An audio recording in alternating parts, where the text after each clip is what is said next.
बिस्मिल्लाहिर्रहमानिर्रहीम। सूरह बकरा की आयत नंबर 115 में अल्लाह सुब्हानहू तआला फरमाते हैं, और मशरिक़ और मग़रिब का मालिक अल्लाह ही है, तुम जिधर भी मुँह करो उधर ही अल्लाह का मुँह है। अल्लाह ताला कुशादगी और वुसअत वाला और बड़े इल्म वाला है। यानी अल्लाह ना शर्की है ना गरबी, वो तमाम सिमतों और मकामों का मालिक है दोस्तों, मगर ख़ुद किसी सिमत या किसी मकाम में मुक़य्यद नहीं है। लिहाजा उसकी इबादत के लिए किसी सिमत या किसी मकाम को मुकर्रर करने के मायने ये नहीं है कि अल्लाह वहाँ या उस तरफ रहता है, और ना ये कोई झगड़ने और बहस करने के काबिल बात है। यानी अल्लाह ताला महदूद, तंग दिल, तंग नज़र और तंग दस्त नहीं है, जैसा कि तुम लोगों ने अपने ऊपर क़यास करके इसे समझ रखा है, बल्कि इसकी खुदाई भी वसी है और उसका ज़ाविया नज़र और दायरा फ़ैज़ भी बहुत वसी है दोस्तों। और वो ये भी जानता है कि उसका कौन सा बंदा कहाँ, किस वक़्त, किस नीयत से उसको याद कर रहा है। आयत नंबर 116 में अल्लाह सुब्हानहू तआला फरमाते हैं, ये कहते हैं कि अल्लाह ताला की औलाद है, नहीं बल्कि वो पाक है। ज़मीन और आसमान की तमाम मखलूक उसकी मलकियत में है और हर एक उसका फर्मा बरदार है। इसी तरह से आयत नंबर 17 में अल्लाह सुब्हानहू तआला फरमाते हैं, वो ज़मीन और आसमानों को पैदा करने वाला है, वो जिस काम को करना चाहे कह देता है कि हो जा, बस वो हो जाता है। इसी तरह से आयत नंबर 118 में अल्लाह सुब्हानहू तआला फरमाते हैं, इसी तरह बेइल्म लोगों ने भी कहा कि ख़ुद अल्लाह ताला हमसे बातें क्यों नहीं करता या हमारे पास कोई निशानी क्यों नहीं आती। इसी तरह ऐसी ही बात उनके अगलों ने भी कही थी, उनके दिल यकसा हो गए। हमने तो यकीन वालों के लिए निशानियां बयान कर दी। दोस्तों, इनका मतलब ये था कि खुदा या तो ख़ुद हमारे सामने आकर कहे कि ये मेरी किताब है और ये मेरे अहकाम है, तुम लोग उनकी पैरवी करो, या फिर हमें कोई ऐसी निशानी दिखाई जाए जिससे हमें यकीन आ जाए कि मोहम्मद सल्लल्लाहु अलैहि वसल्लम जो कुछ कह रहे हैं वो खुदा की तरफ से है। दोस्तों, आज के गुमराहों ने कोई एतराज़ और कोई मुतालबा ऐसा नहीं घड़ा जो इनसे पहले के गुमराह पेश ना कर चुके हों। क़दीम ज़माने से आज तक गुमराही का एक ही मजाज रहा है और वो बार बार एक ही किस्म के शुबहात और एतराज़ात और सवालात दोहराते रहते हैं। दोस्तों, ये जो उनका कहना कि खुदा खुद आकर हमसे बात क्यों नहीं करता, इस कदर आम बात थी कि जिसके जवाब देने की अल्लाह को हाजत ना थी। जवाब सिर्फ़ इस बात का दिया गया है कि हमें निशानी क्यों नहीं दिखाई जाती, और जवाब ये है कि निशानियाँ तो बेशुमार मौजूद हैं, मगर जो मानना चाहता ना हो उसे आखिर कौन सी निशानी दिखाई जा सकती। आयत नंबर 119 में अल्लाह सुब्हानहू तआला फरमाते हैं, हमने आपको हक़ के साथ खुशखबरी देने वाला और डराने वाला बनाकर भेजा है, और जहन्नमियों के बारे में आपसे सवाल नहीं होगा। दोस्तों, दूसरी निशानियों का क्या ज़िक्र करना। सबसे बड़ी निशानी तो नबी करीम सल्लल्लाहु अलैहि वसल्लम की अपनी शख्सियत है। आप सल्लल्लाहु अलैहि वसल्लम की नबूवत से पहले के हालात और इस कौम और मुल्क के हालात जिसमें आप पैदा हुए, और वो हालात जिनमें आपने परवरिश पाई और 40 बरस ज़िंदगी बसर की, और फिर वो अज़ीम शान कारनामा जो नबी करीम सल्लल्लाहु अलैहि वसल्लम के होने के बाद आपने अंजाम दिया। ये सब कुछ एक ऐसी रोशन निशानी है दोस्तों जिसके बाद किसी और निशानी की हाजत नहीं रहती। आयत नंबर 120 में अल्लाह सुब्हानहू तआला फरमाते हैं, आपसे यहूदी और नसारा हरगिज़ राज़ी नहीं होंगे जब तक कि आप उनके मज़हब के ताबिया ना बन जाएं।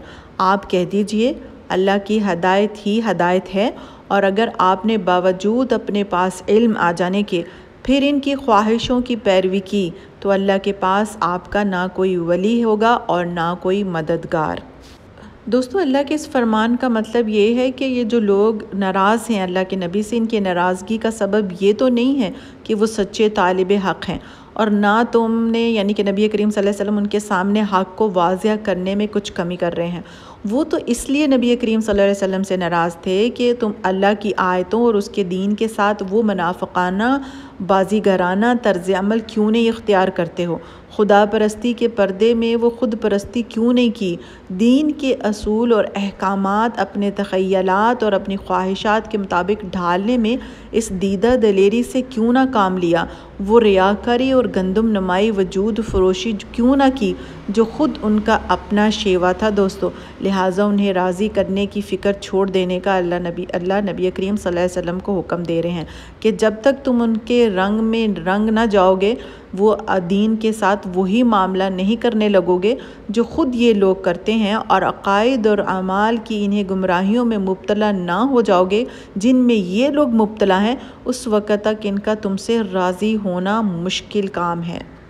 आगे चलकर आयत नंबर 121 में अल्लाह सुब्हानो तआला फरमाते हैं, जिन्हें हमने किताब दी और वो इसे पढ़ने के हक़ के साथ पढ़ते हैं, वो इस किताब पर भी ईमान रखते हैं, और जो इसके साथ कुफ़र करे वो नुकसान वाला है।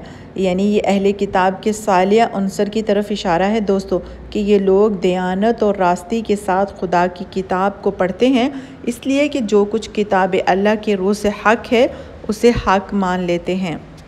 आयत नंबर 122 में अल्लाह सुब्हानो तआला फरमाते हैं, ए औलाद याकूब, मैंने जो तो नेमतें तुम पर अनाम की उन्हें याद करो, और मैंने तुम्हें तमाम जहानों पर फजीलत दे रखी थी।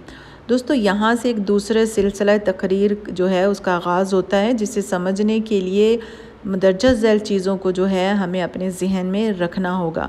पहले नंबर पर जो चीज़ है वो हज़रत नूह अलैहिस्सलाम के बाद हज़रत इब्राहीम अलैहिस्सलाम जो पहले नबी हैं, जिनको अल्लाह ताला ने इस्लाम की आलमगीर दावत फैलाने के लिए मुकर्रर किया था, उन्होंने पहले ख़ुद इराक़ से मिस्र तक और शाम और फ़लस्तीन से रेगिस्तान अरब के मुख्तलिफ़ गोशों तक बरसों जो है वो ट्रैवल किया और अल्लाह की अताअत और फर्माबरदारी यानी इस्लाम की तरफ लोगों को दावत दी दोस्तों। फिर अपने इस मिशन की इशाअत के लिए मुख्तलिफ़ इलाक़ों में खलीफा मुकर्रर किए। शर्किया उर्दन में अपने भतीजे हज़रत लूत को, शाम और फ़लस्तीन में अपने बेटे इसहाक़ को, और अंदरून अरब में अपने बड़े बेटे हज़रत इस्माईल अलैहिस्सलाम को मामूर किया था दोस्तों। फिर अल्लाह ताला के हुक्म से मक्के में वो घर तामीर किया जिसका नाम काबतुल्लाह है, और अल्लाह ही के हुक्म से वो इस मिशन का मरकज़ करार पाया।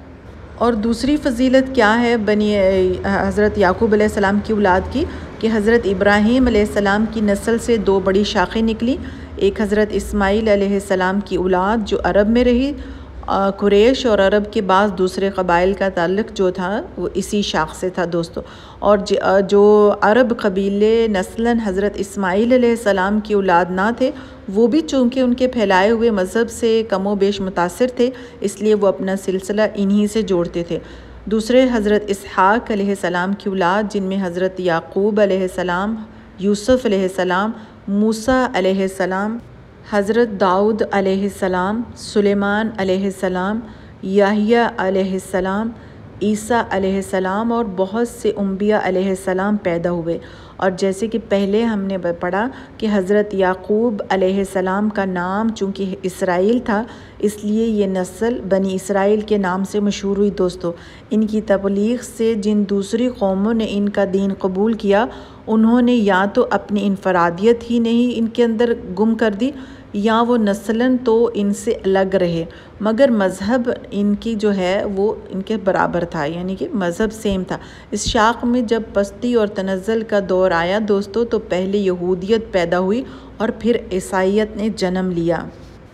तीसरी फ़जीलत क्या है कि हज़रत इब्राहीम अलैहिस्सलाम का असल काम दुनिया को अल्लाह ताला की अताअत की तरफ बुलाना और अल्लाह की तरफ से आई हुई हदायत के मुताबिक इंसानों की इनफरादी और इज्तमाई ज़िंदगी का निज़ाम दुरुस्त करना था दोस्तों। वो ख़ुद अल्लाह के मती थे, उसके दिए हुए इल्म की पैरवी करते थे, दुनिया में इस इल्म को फैलाते थे और कोशिश करते थे कि सब इंसान मालिक कायनात के मती होकर रहें। यही खिदमत थी जिसके लिए वो दुनिया के इमाम और पेशवा बनाए गए थे। उनके बाद ये इमामत का मनसब उनकी नस्ल की उस शाख को मिला दोस्तों, जो हज़रत इसहाक़ और हज़रत याकूब अलैहिस्सलाम से चली और बनी इसराइल कहलाई। इसी में अम्बिया पैदा होते रहे, इसी को राह रास्त का इल्म दिया गया, इसी के सुपुर्द ये खिदमत की गई, इसे राह रास्त की तरफ अक़वाम आलम की रहनुमाई करें। और यही वो नेमत थी जिसे अल्लाह ताला बार बार इस नस्ल के लोगों को याद दिला रहा है।